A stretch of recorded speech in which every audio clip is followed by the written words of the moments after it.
Welcome everybody. So I'm assuming you're watching this possibly at night time, but can't sleep in. So this is a practice I like to do if I can't sleep.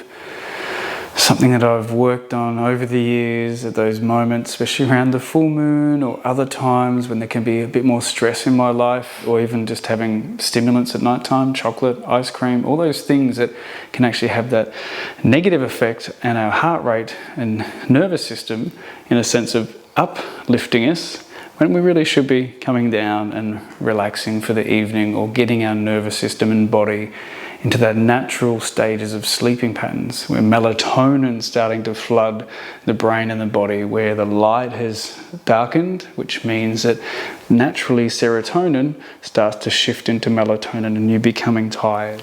So let's get into the practice. So from experience, I can't sleep, so I roll out of bed and I just come down onto the floor. If you've got rugs, if you've got things to put on you to keep warm, just coming into a Sphinx pose. Wriggle the tail a little bit. Even just letting the head drape forward if that feels comfortable. Getting the right amount of compression in the spine, but not too much. Don't make it active. We don't need to be doing seal pose. Just take a deep breath in and out.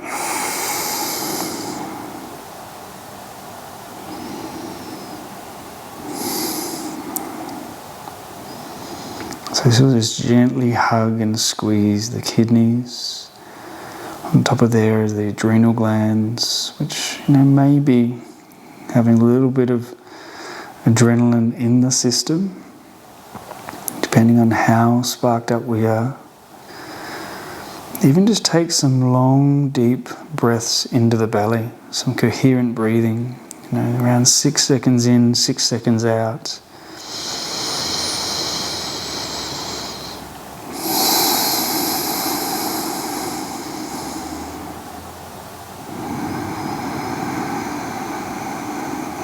You can even do it with Ujjayi.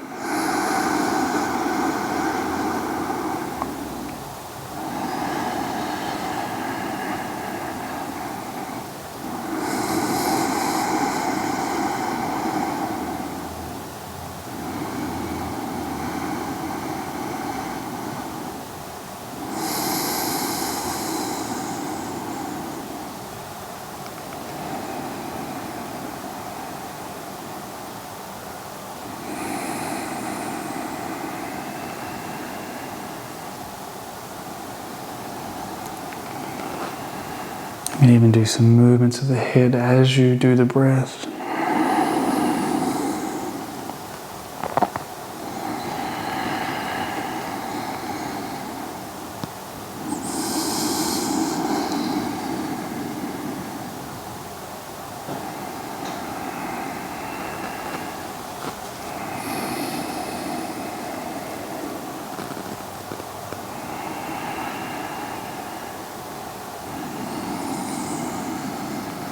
Just one more 6 second in, 6 second out.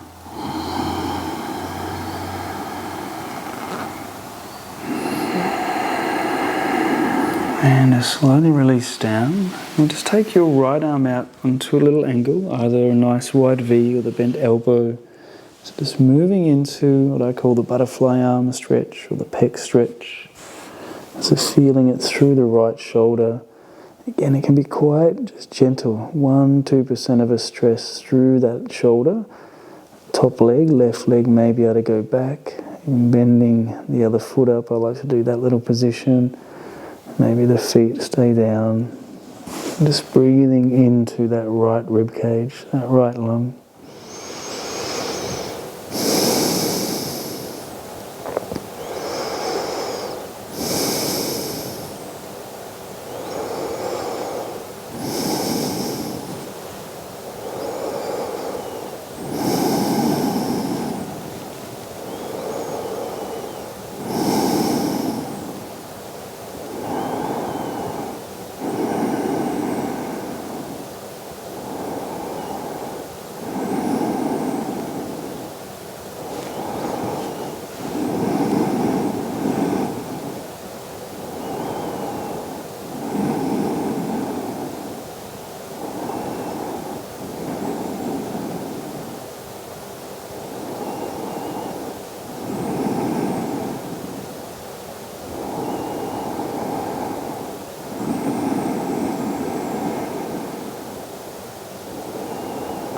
Just check the face and teeth and jaw are soft as well. If you are working a little bit more controlled breathing, making sure the teeth, everything's at ease and soft. So we're going to slowly come down out of this. We'll go straight to the left side. So take your left arm out on an angle. I'll just swap sides so I can see you. That elbow may be bent like an L shape. You're rolling over, head is down, breathing here.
And just gently come forward. Just either tuck the chin under, forehead on fingers, or turn the head back the other way.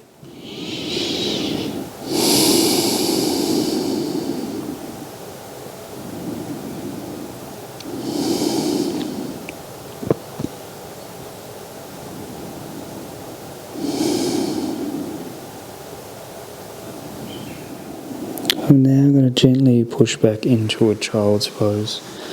You can keep the arms out in front as the hips go back to heels. That flexion's happening in the spine, the head may be able to touch the floor or get a cushion under there. You may be bending the elbows, resting the hands, and have the head resting on those hands.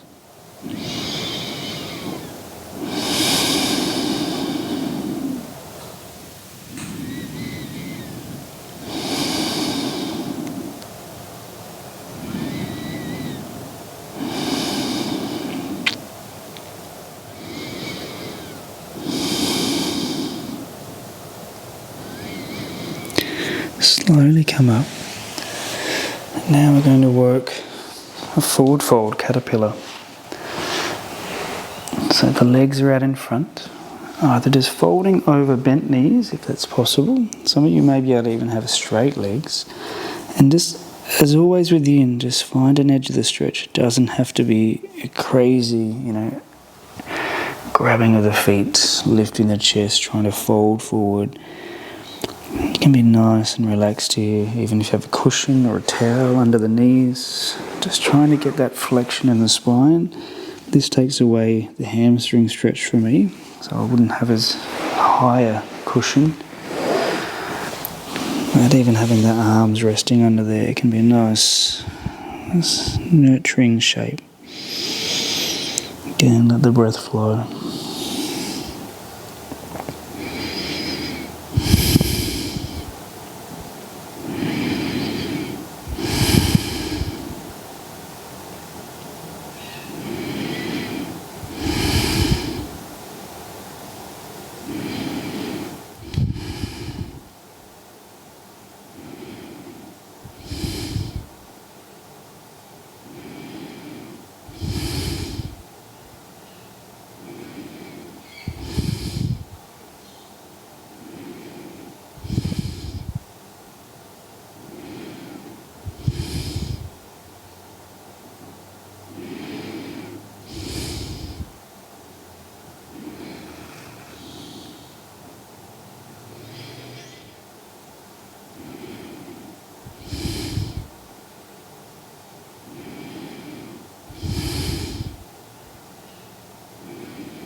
Next breath in, just slowly lift up.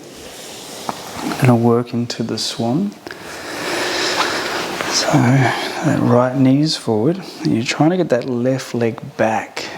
If you've got a block or a cushion, you can get it under this right hip. I've got other videos that show how to get into these shapes if you're unsure. This is a really sort of more advanced shape of the figure 4 stretch. So some of you will be upright, some of you will be down on elbows. The figure 4 stretch for those who obviously can't sleep and brain isn't working properly. Just lay on your back, cross the right ankle over the left knee and try to pull that left knee into your body. If you've got your bed right beside you, just have that foot on the bed. And that means you won't need to use hands to pull that knee in. Alternatively, I've got this bolster. I can even just move that around and rest my left foot there. And I'm getting a little bit of a stretch. I'd like a little bit more, so I'll be a bit more active. Hands wrapping around the knee. And just breathing in this position.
And just swapping over legs. So if you're on your back like me, figure 4, release the right leg, left ankle crosses the right knee, and you're pulling that knee, right knee towards you, or even that right foot pushes into the bed.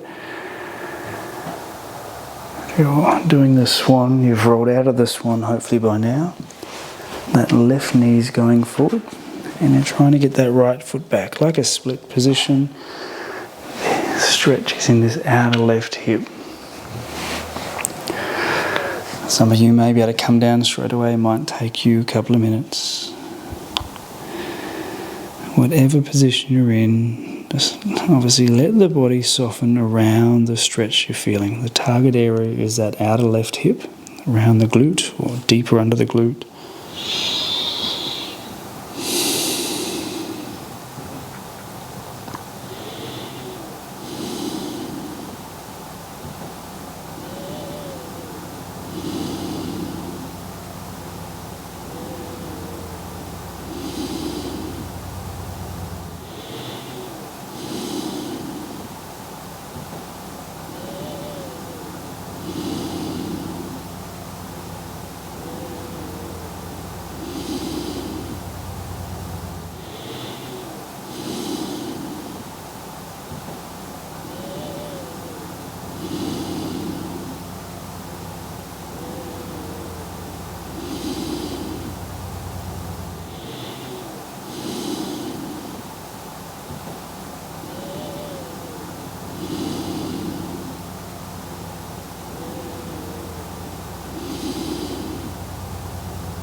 And just slowly coming out of this shape. If you're on your back, release the legs out, stretch out just for a moment. If you're like me, just release onto belly, back or side. A few moments of stillness.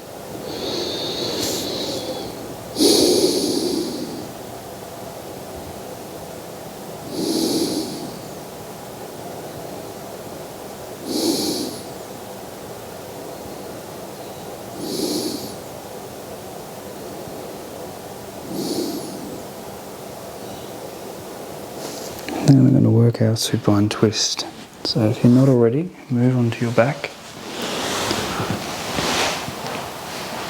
Either the knees bent, feet flat, knees drop to the right, arms can be out like a T shape. Any other variation. Some people like to lift their right foot over the left knee, and that will pull that left knee closer to the floor. Just letting that stretch be felt through the side of the hip, maybe through the arm, opposite shoulder, even turning the head away from the knees, out to your left. If the knees are gone right, turn the head to the left.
And then we'll gently ease out of this, uncross the legs if they are crossed.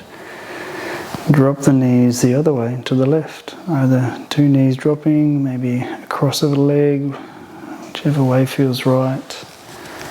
The opposite arm stretching out away from the knees, even turning the head that way as well.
And use your in-breath to slowly come back to center. You can move into Shavasana on the floor if you've got a rug to put over you. For those who want to hop back into bed, even lay back into your bed. Even start on the back, even if you don't sleep on the back, just so you can have this relaxation, this Shavasana effect through the nervous system, the bones, to enable muscles, all the tissues of the body to soften deeper and deeper. Deep breath in, side out. The feet are flopping to the side, the palms can be face up and out from the body, or elbows bending, hands resting on the body. Back of the neck is long. If you have your pillow, just allow that head to soften. Allow the legs and hips to soften. Allowing the torso, the middle part of the body, to release and ease. The belly will rise with the breath in, and the belly will release with the breath out.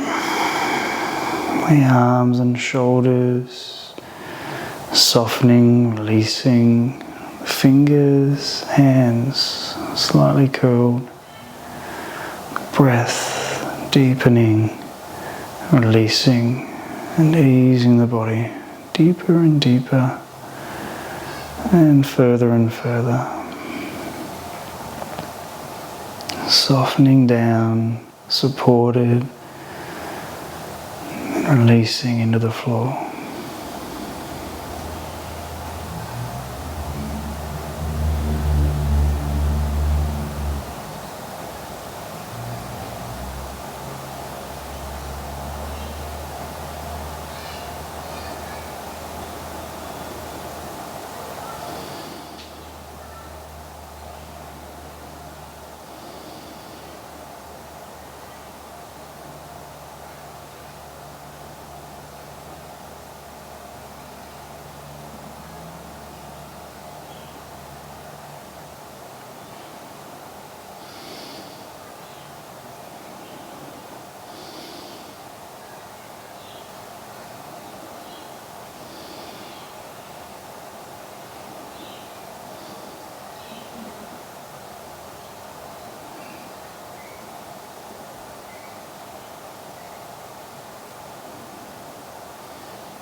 If you've drifted off to the sleep, just allow yourself to continue to sleep.